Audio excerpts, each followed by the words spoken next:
जिले की हर खबर सबसे पहले आप तक पहुंचाने का वादा, बस यही है एक इरादा। आज ही लगाए अपना पद्मेश डिजिटल सेटअप बॉक्स। नमस्कार, आप देख रहे हैं पद्मेश 24/7 कृष्णा सेंडे के साथ। बुलेटिन की शुरुआत कर लें हेडलाइन से।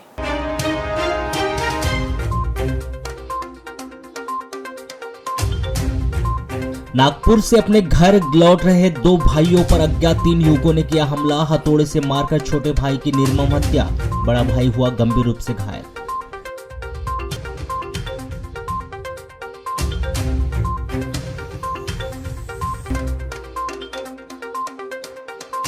मां के अंतिम संस्कार के बाद युवक को कार में बैठकर घर आना पड़ा महंगा। समाज से किया गया बहिष्कृत, समाज से बहिष्कृत युवक न्याय की लगा रहा गुहार।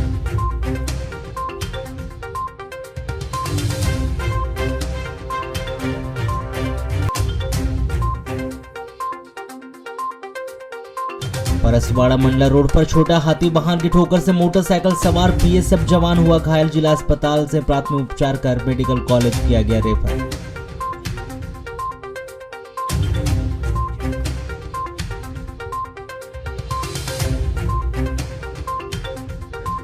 बालाघाट सीएमएचओ डॉक्टर मनोज पांडे ने वाराणसी सिविल अस्पताल का किया औचक निरीक्षण। समय से कार्य पर अनुपस्थित कर्मचारियों पर कार्रवाई करने के लिए दिए निर्देश।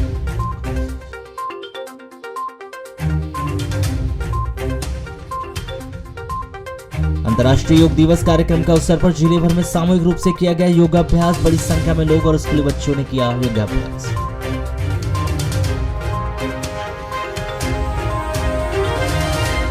मिनी आंगनवाड़ी कार्यकर्ताओं को मेन आंगनवाड़ी कार्यकर्ताओं में परिवर्तित करने, भीषण गर्मी को देखते हुए आंगनवाड़ी कार्यकर्ताओं और सहायिकाओं को 15 दिन का अवकाश दिए जाने, आंगनवाड़ी कार्यकर्ताओं सहायिकाओं को प्रति माह 5 तारीख के भीतर मानदेय देने, आंगनवाड़ी केंद्रों में 2016 की योजना लागू करने सहित विभिन्न 8 सूत्रीय मांगों को लेकर आंगनवाड़ी कार्यकर्ता सहायिका एकता यूनियन ने कलेक्टर कार्यालय में एक ज्ञापन सौंपा है। बुधवार को सौंपे गए इस ज्ञापन में उन्होंने उनकी सभी मांगे पूरी न होने पर नाराजगी जताते हुए जमकर नारेबाजी भी की। तो वहीं उन्होंने ज्ञापन के माध्यम से जल्द सभी मांगों को पूरा किए जाने की भी गुहार लगाई। उन्होंने 9 जुलाई के भीतर मांगे पूरी न होने पर 10 जुलाई से एक बार फिर से आंदोलन किए जाने की चेतावनी दी है। हमारी मुख्य मांगे हैं, पहले तो हमारा मानदेय जो मुख्यमंत्री द्वारा बढ़ाया गया है, केवल घोषणा ही की गई है, हमें वह लिखित में दिया जाए। ठीक, और दूसरी मांग ये है कि जो मातृ वंदना के फॉर्म अभी तक तो हमारे ऑफिस से भरा जाता था, लेकिन आजकल ये हो गया कि वो कार्यकर्ता खुद भरेगी। ठीक है, जबकि हमारे कार्यकर्ता ज़्यादा पढ़ी लिखी नहीं है, ग्रामीण क्षेत्र से है, तो वो फॉर्म भर नहीं पाएंगे। हम अपनी मांगों को लेकर कलेक्टर साहब के पास आए हैं। हमारी विभिन्न मांगे हैं कि जो आंगनबाड़ी कार्यकर्ता द्वारा जो 2-4 परियोजना में THR ढुलवाया जा रहा है, वो बहुत गलत तरीका है। इसकी व्यवस्था खुद अपने परियोजना अधिकारी करवाएं, ये एक मांग है। और दूसरी मांग है कि हमें आंगनबाड़ी कार्यकर्ताओं को समय पर मानदेय नहीं दिया जाता। हमारी मेन मांग है कि हमको 1 और 5 तारीख के बीच में हर माह मानदेय मिलना चाहिए। परसवाड़ा थाना के अंतर्गत मंडला रोड पर स्थित ग्राम कनई में छोटा हाथी वाहन ने मोटरसाइकिल को ठोस मारकर फरार हो गया। छोटे हाथी की ठोकर से मोटरसाइकिल में सवार बीएसएफ का जवान ब्रजेश पिता जगदेव मरावी 30 वर्ष ग्राम डोंगरिया थाना परसवाड़ा निवासी घायल हो गया है। 21 जून को 3:30 बजे करीब यह सड़क दुर्घटना उस समय हुई जब यह बीएसएफ का जवान अपनी ड्यूटी पर असम के लिए मोटरसाइकिल में जबलपुर जाने निकला था। घायल इस जवान को जिला अस्पताल बालाघाट से मेडिकल कॉलेज रेफर कर दिया गया है। प्राप्त जानकारी के अनुसार बीएसएफ का जवान ब्रजेश मरावी असम में पदस्थ है, जो इन दिनों छुट्टी पर अपने गांव डोंगरिया परसवाड़ा आया था। 21 जून को छुट्टी खत्म होने पर ब्रजेश मरावी असम जाने के लिए अपने गांव के एक युवक के साथ मोटरसाइकिल में जबलपुर रेलवे स्टेशन जाने निकला था। 3:30 बजे करीब परसवाड़ा मंडला रोड पर स्थित ग्राम कनई के पास सामने से तेज रफ्तार से आ रही छोटा हाथी वाहन ने मोटरसाइकिल को ठोस मारकर फरार हो गया। इस सड़क दुर्घटना में छोटे हाथी वाहन की ठोकर से मोटरसाइकिल सवार ब्रजेश मरावी सर में चोट लगने से घायल होकर बेहोश हो गया था। वहीं दुर्घटना में उसके साथी को मामूली चोटें आई। घायल ब्रजेश मरावी को तुरंत ही परसवाड़ा के शासकीय अस्पताल में भर्ती कराया गया था, जहां से उसे बेहतर उपचार हेतु जिला अस्पताल बालाघाट रेफर किया गया। जिला अस्पताल में ब्रजेश मरावी की गंभीर हालत को देखते हुए उसे तुरंत ही मेडिकल कॉलेज रेफर कर दिया गया है, किंतु परिजनों ने उसे गोंदिया के एक निजी अस्पताल में ले जाकर भर्ती किया है। बताया गया कि राजेश मरावी छोटे भाई की मृत्यु हुई है और परिवार में उनकी मां, पत्नी और एक बेटी है। लालबर्रा थाना क्षेत्र के अंतर्गत आने वाले ग्राम बोट्टे हजारी निवासी चैनलाल पिता धन्नालाल नकपुरे 38 वर्ष की संदिग्ध स्थिति में मौत हो गई। अचानक तबीयत खराब होने पर इस व्यक्ति को जिला अस्पताल लाया जा रहा था, जिसने रास्ते में ही दम तोड़ दिया। जिला अस्पताल पुलिस ने इस व्यक्ति की लाश का पोस्टमार्टम करवाकर शव परिजनों को सौंप दिया है।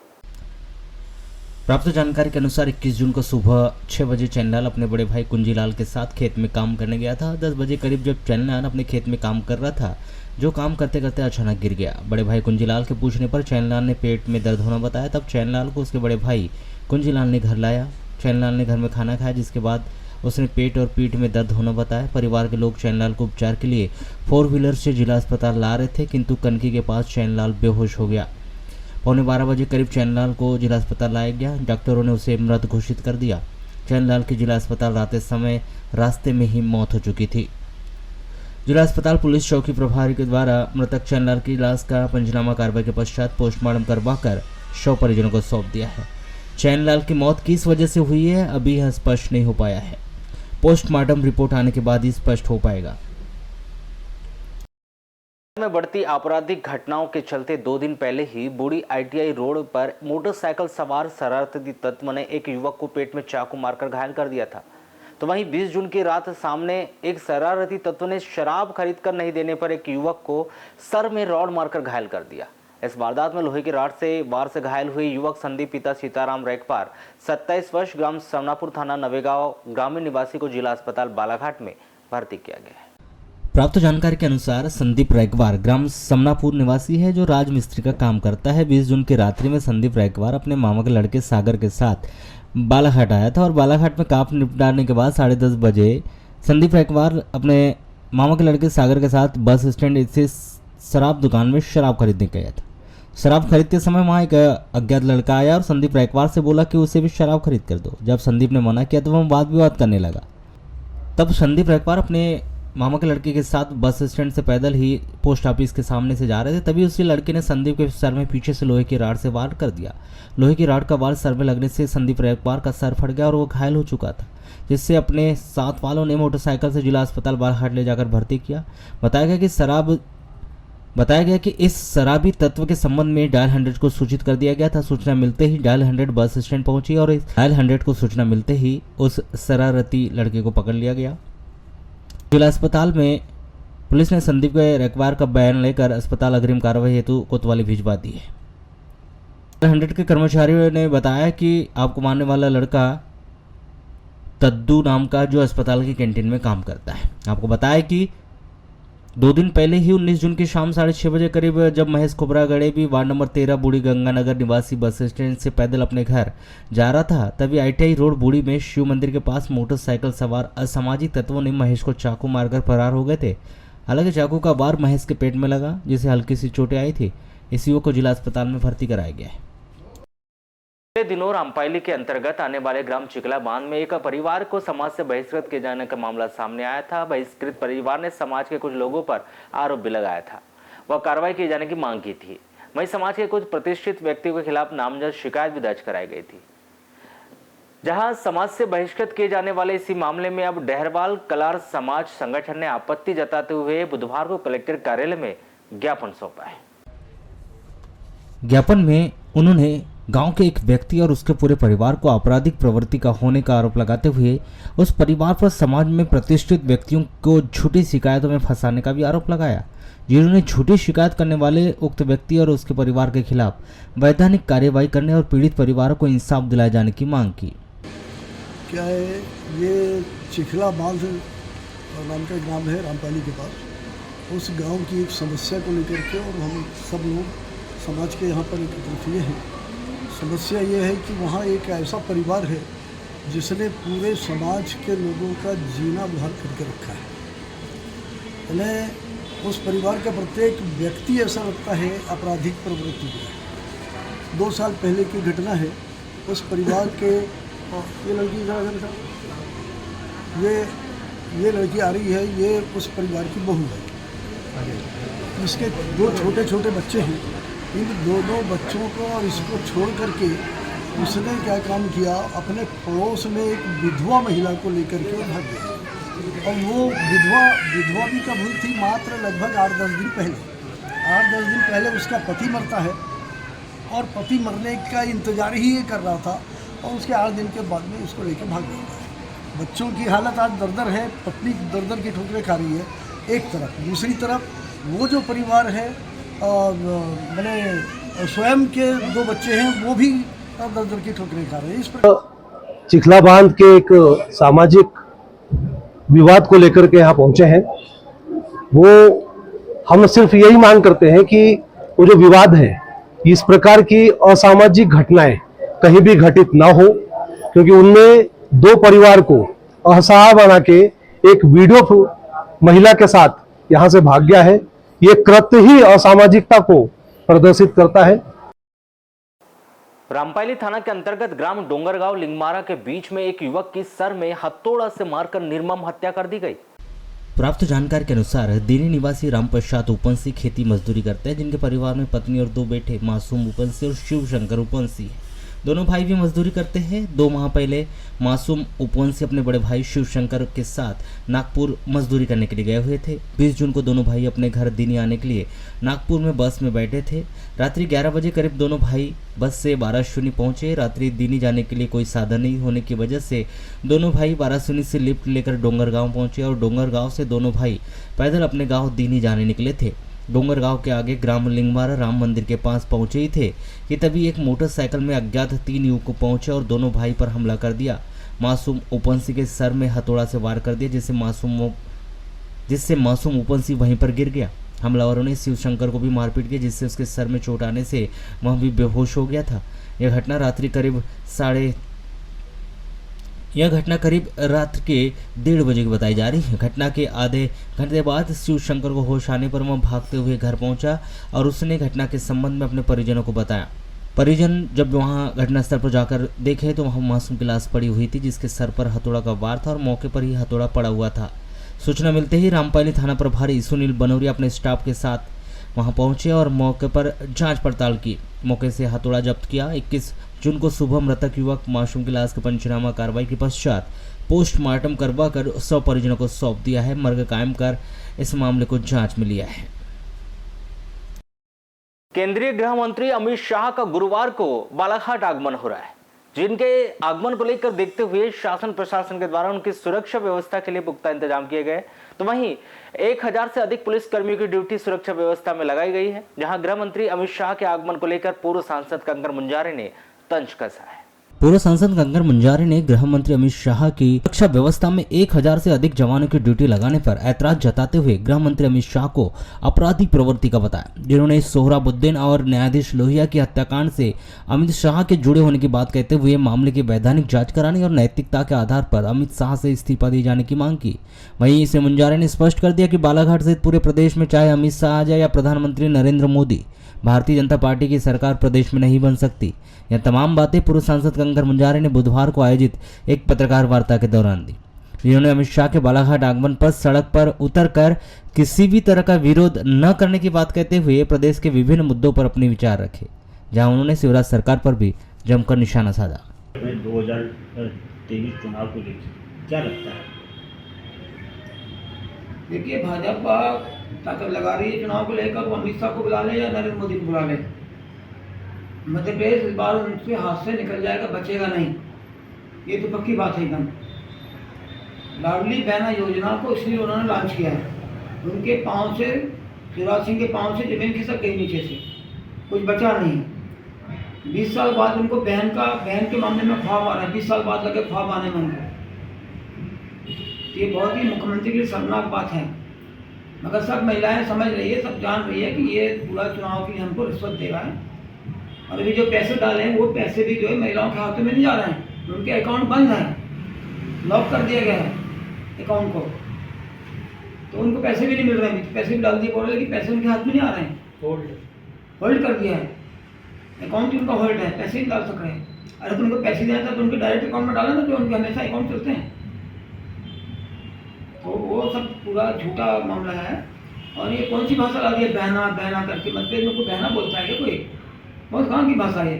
मतलब में बहन बोलते हैं, बहन जी बोलते हैं, आदरपूर्वक सम्मान से बात की जाती है, बहना बोल रहा है। किस मूर्ख ने सलाह दे दी इनको? बहना अरे आप बोल सकते थे लाडली बहन योजना, हाँ, लाडली बहन आप बता रहे हैं? 2005 के बाद भी गवर्नमेंट कर्मचारियों की पेंशन बंद कर दी।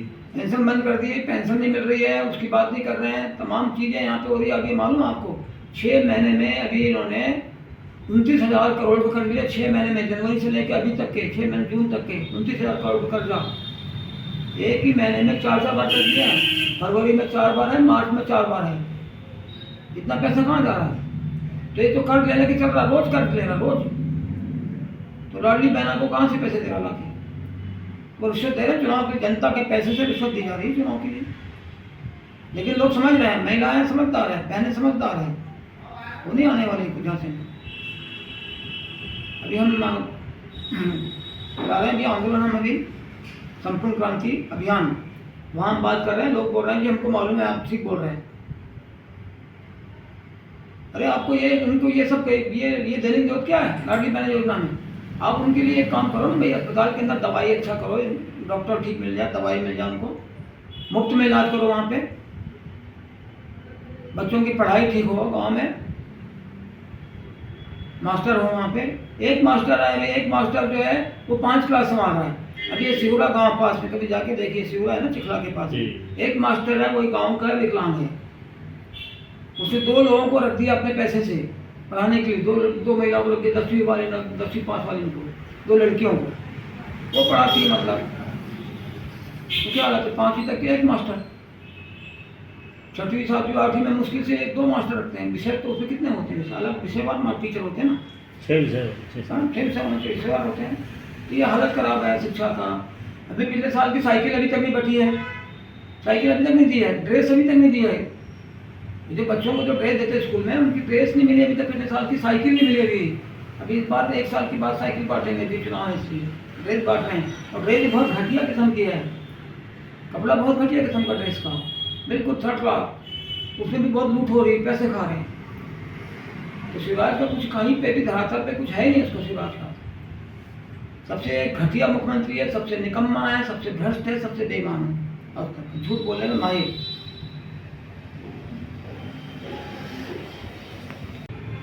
कोई सीटें नहीं बढ़ेगी उनकी, और सीटें उनकी कम हो जाएगी। अभी 2 सीटें हैं, 2 सीटें नहीं बचेगी, वो 0 हो जाएंगे। वो 2 सीटें नहीं बच रही, 0। बालाट भी चले जाएगा, परसवार भी चले जाएगा, उनका बचना नहीं कहीं से भी। और ये हालात जो है ना पूरा मध्य प्रदेश में चलेगा। यानी अमित शाह के आने का कोई फायदा नहीं मिलेगा? कोई फायदा नहीं मिलना, कुछ नहीं मिलना, नुकसान होगा, नुकसान, भारी नुकसान। मानसून की दस्तक आते ही किसान अपने कृषि कार्यों में जुट जाता है और खेतों की सफाई, जुताई व बुआई सहित अन्य कार्य प्रारंभ कर देता है। परंतु किसान अपनी फसल को बेचने से लेकर खाद व बीज के लिए सेवा सहकारी समितियों पर भी निर्भर होता है, क्योंकि किसान को सेवा सहकारी समितियों में खाद व बीज बाजार की तुलना में कम कीमत में उपलब्ध हो जाती है, जिससे उसका आर्थिक बोझ कम होता है।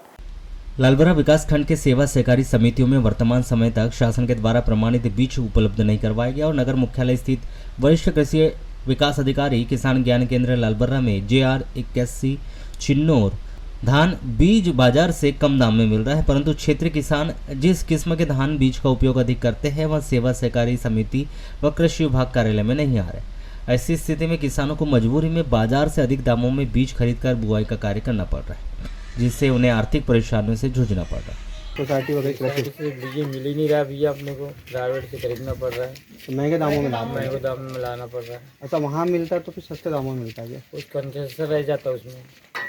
जैसे वहाँ और यहाँ की वैरायटी में अंतर भी रहता है क्या? अंतर तो रहता है, वो जो चाहते हैं आप लोग वहाँ की वैरायटी नहीं रहे, वहाँ मिलने नहीं पाती है, यहाँ नहीं मिल पाती प्राइवेट में। अच्छा, मिल जाती। सरकारी में अगर बीज मिले तो आपको राशि बचेगी आपको जी।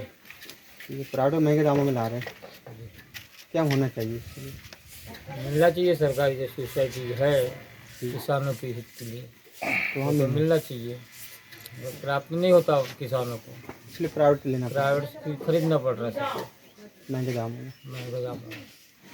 ये बताइए जैसे कि जो किसानों का भी सीजन चल रहा है बीज बोने का, तो ये अभी बीज कहाँ से लेके आ रहे हैं? सबसे पहले मैं आपको बता दूँ, मैं स्वयं किसान हूँ, ठीक है, किसान परिवार से हूँ। ये जो बीज ना दुकानों से खरीदा जाता है, जबकि सोसाइटी से, सेवा सहकारी समिति से, कृषि विभाग से अनुदान या सब्सिडी मिलना चाहिए था, बाकी नहीं मिल पा रहा है। वहाँ की योजना का लाभ किसानों को नहीं मिल पा रहा है, पहुँच भी नहीं पा रहा है उन लोगों के पास। अच्छा, वहाँ सभी वैरायटी के धान भी नहीं रहते होंगे? सभी वैरायटी के धान नहीं रहता होंगे, और प्राइवेट में मिलते हैं सभी वैरायटी? हाँ। तो वहाँ और यहाँ में रेट में क्या अंतर है? रेट में काफ़ी डिफरेंस है, काफ़ी अंतर है, काफ़ी पैसे प्राइवेट से खरीदने में ज़्यादा लगता है, किसान परेशान होता है। क्या होना चाहिए? देखो, सोसाइटी में हो या कृषि विभाग में हो या कृषि समिति में हो, किसानों को अनुदान राशि या सब्सिडी से के तौर पे कम में मिलना चाहिए, ताकि किसानों को थोड़ा। इसमें अभी JR 81 30 कुंटल आया हुआ है, उसमें से अभी 20 कुंटल करीब उठ चुका है, 10 कुंटल अभी बचा हुआ है इनके पास में, अभी वितरण हो जाएगा। और चिन्नौर की वैरायटी? चिन्नौर भी आया है आज, वो है 4 कुंटल आया हुआ है, उसका रेट है पर 10 kg पे 1200 रुपये। और मैडम वो बताइए 81 वाली जो JR 81 पर कुंटल वो पड़ेगा अपना 39,500 20 रुपये। 20 रुपये, 4,920 रुपये। तो मैडम इसमें अन्य वैरायटी के धान नहीं है, तो एक ही वैरायटी? नहीं, शासन से मतलब जो फार्म में उत्पादन होता है वही अपने पास में दीजिए। मैडम किसान को अन्य वैरायटी के धान की भी मांग करते हैं? करते हैं, लेकिन वो तो ऊपर से शासन से जो व्यवस्था रहती है वही हमारे पास में। तो मैडम ये सब्सिडी में रहता है या फिर इसकी? नहीं, इस बार सब्सिडी नहीं है यहाँ पे, नगद वितरण। मैडम हरा और अन्य जो बीज आ रहा है अरहर पे है अनुदान? अभी है कि नहीं? नहीं, अभी उपलब्ध नहीं है कार्यालय में, अरहर आने के लिए। वेतन में वृद्धि करने, समयमान वेतनमान दिए जाने, पदोन्नति का लाभ देने, भत्तों में बढ़ोतरी करने और पटवारियों को आवश्यक संसाधन उपलब्ध कराने सहित वर्षों से लंबित अपनी विभिन्न मांगों को लेकर वे काफी खासा नाराज है। जहां पिछले दिनों की गई हड़ताल के दौरान मांगे पूरी करने के मिले आश्वासन के बावजूद भी मांग पूरी न होने पर अपनी नाराजगी जताते हुए एक बार फिर पटवारियों ने कलेक्टर कार्यालय में ज्ञापन सौंपा है। अपर कलेक्टर शिव गोविंद मरकाम को सौंपे गए इस ज्ञापन में उन्होंने वर्षों से लंबित उनकी इन्हीं मांगों को पूरा करने और पटवारियों को दिए गए आश्वासन को यथाशीघ्र ही पूरा किए जाने की गुहार लगाई, जिन्होंने अपनी इसी मांगों को पूरा करने के लिए प्रदेश सरकार को 15 दिनों का अल्टीमेटम दिया है, जिसमें उन्होंने 15 दिनों के भीतर मांग पूरी न होने पर सरकार के खिलाफ संपूर्ण मध्य प्रदेश में उग्र आंदोलन किए जाने की भी चेतावनी दी। हमारा जो है क्रांति आह्वान पे हम लोग जो है यहाँ आज कलेक्टर अपना ज्ञापन सुनने पहुँचे थे। हमारी जो है बहुत सारी मांगे ऐसी है जो लंबित पड़ी हुई कई अरसों से। हमारी एक बहुत ही महत्वपूर्ण मांग है वेतनमान की। हमारा क्या है 1998 से लगभग 25 सालों से 2100 का ग्रेड पे मिल रहा है, आज भी उसका उल्लेख नहीं किया गया है। माननीय मंत्री जी ने सनावत का अधिवेशन जो था 2007 का, उसमें हमारी मांगों को माना था कि 2800 ग्रेड पे आपको देना चाहिए। फिर 25 तारीख को जो है 25 मई को भी हमारा एक मंडल गया था मिलने, मतलब हमारे अध्यक्ष जी वगैरह प्रांत अध्यक्ष, तो वहाँ भी बोला था कि भैया ठीक है हम आपकी मांगों को पूरी कर लेंगे। आज उसके बाद भी जो है ना मुलाकात हुई है, अधिवेशन कराना था, महापंचायत कराना था, समय नहीं दिए। शासकीय सिविल अस्पताल वाराणसी का 21 जून की सुबह 9:30 बजे CHMO बालाघाट डॉक्टर मनोज पांडे के द्वारा औचक निरीक्षण किया गया। इस दौरान बड़ी मात्रा में अस्पताल स्टाफ अनुपस्थित पाया गया, जिस पर BMO कमलेश झोड़े को संबंधित व्यक्ति को नोटिस देने और उनके एब्सेंट लगाने के लिए निर्देशित किया गया, जिस पर BMO के द्वारा 3 कर्मचारियों को एब्सेंट व 4 कर्मचारियों को कारण बताओ नोटिस जारी कर दिया है। वहीं समस्त स्टाफ को चेतावनी देकर समय पर कार्य पर उपस्थित होने के लिए भी निर्देशित किया गया। प्राप्त जानकारी के अनुसार शासन के द्वारा शासकीय अस्पतालों का समय सुबह 9 बजे से दोपहर 2 बजे तक किया गया है। ऐसे में सामान्यतः आम इंसान के द्वारा डॉक्टरों के अनुपस्थित होने की शिकायत की जाती है, परंतु वाराणसी शासकीय सिविल अस्पताल में उस समय हड़कंप मच गया जब सुबह 9:30 बजे CHMO बालाघाट डॉक्टर मनोज पांडे अचानक सिविल अस्पताल पहुंच गए। इस दौरान उन्होंने देखा कि OPD का स्टाफ समय पर मौजूद ही नहीं था और न ही डॉक्टर भी। ऐसे में अस्पताल खोल तो दिया गया पर मरीज डॉक्टर का इंतजार कर रहे थे, जिस पर CHMO के सिविल अस्पताल में पहुंचने की जानकारी लगने पर डॉक्टर व अन्य स्टाफ में हड़कंप समझ में आ गया और सभी आनन फानन में अस्पताल पहुंचे, जिसमें CHMO बालाघाट डॉक्टर पांडे के द्वारा BMO कमलेश झोड़े को साथ ही OPD सहित भर्ती वार्ड का निरीक्षण किया गया। इस दौरान विभिन्न चीज़ों में सुधार के लिए भी आवश्यक दिशा निर्देश दिए गए। वहीं बीएमओ को कार्यवाही के लिए निर्देशित किया गया, जिस पर खंड चिकित्सा अधिकारी कमलेश जोड़ी के द्वारा कार्य पर समय पर नहीं पहुंचने वाले अधिकारी कर्मचारी में 3 कर्मचारी की एब्सेंट लगाई गई और 4 कर्मचारियों को कारण बताओ नोटिस जारी किया गया। तो वहीं बाकी अन्य कर्मचारियों को चेतावनी दी गई है और सभी को समय का विशेष ध्यान रखने होते हुए कार्य पर उपस्थित रहने के लिए भी कहा गया है। सर, आज आपका आगमन हुआ था अल सुबह। हाँ, आज मेरे द्वारा आकस्मिक निरीक्षण किया गया तो मेरे द्वारा ओपीडी में पाया गया कि न वहाँ फार्मासिस्ट उपस्थित थे, न लैब में कोई व्यक्ति उपस्थित था, न कोई डॉक्टर आए हुए थे। बाद में जब इंचार्ज महोदय जो साथ में थे मेरे, उनसे बात हुई तो पता लगा कि 1-2 डॉक्टर छुट्टी पे गए हैं और बाकी और कोई डॉक्टर जैसे डॉक्टर चौधरी हैं, डॉक्टर शरणागत हैं, यहाँ उपस्थित नहीं पाए गए। और इसके साथ ही साथ ये भी देखा गया कि जो फार्म दवा बांटने वाले हैं वो लोग भी नहीं थे। लैब टेक्नीशियन की ड्यूटी ट्रेनिंग बताई गई कि ये बालाघाट में है, लेकिन यहाँ पर उनके द्वारा रजिस्टर में साइन नहीं थे, यानी अपने घर से ही चले गए, जबकि उनको कार्यस्थल पर आकर के ट्रेनिंग में जाना चाहिए। इस प्रकार से डॉक्टर घोड़े साहब को निर्देशित किया गया है कि सभी लोग समय पर उपस्थित हों। जैसा कि अस्पताल खुलने का समय है 9 बजे से लेकर 2 बजे तक, इस पीरियड में सभी लोग रहें और शाम को 5 बजे से 6 बजे तक। और इसके साथ ही साथ इमरजेंसी समय में जो हमारे डॉक्टर ऑन कॉल रहते हैं वो अपना फ़ोन उठाएं और तत्काल 10 मिनट के अंतराल में यहाँ पर उपस्थित हो जाए। सर, भर्ती वार्ड का भी आपने निरीक्षण किया है? भर्ती वार्ड में तो ठीक है, अब चूँकि डॉक्टर ही नहीं आए थे तो राउंड का कोई सवाल ही नहीं उठता। फिर भी अभी इसी बीच में जाकर के डॉक्टर विक्रम शरणागत ने सभी मरीजों को देख लिया है, लेकिन मेरा ये कहना है कि समय पर उपस्थित हों। हालांकि कोई केस सीरियस नहीं था, ऐसा कुछ नहीं है, लेकिन सभी समय पर उपस्थित हों, अनुशासन का पालन करें और जो अस्पताल की भारत सुनी अस्पताल की अच्छी परंपरा रही है, यहाँ मरीजों को थोड़ी सेवाएं मिलती थी, उसका निर्वहन करें। समय ड्यूरेशन के बाद भी अनुपस्थित पाए गए तो इस पर क्या कार्रवाई की जाए? कार्रवाई की जाए।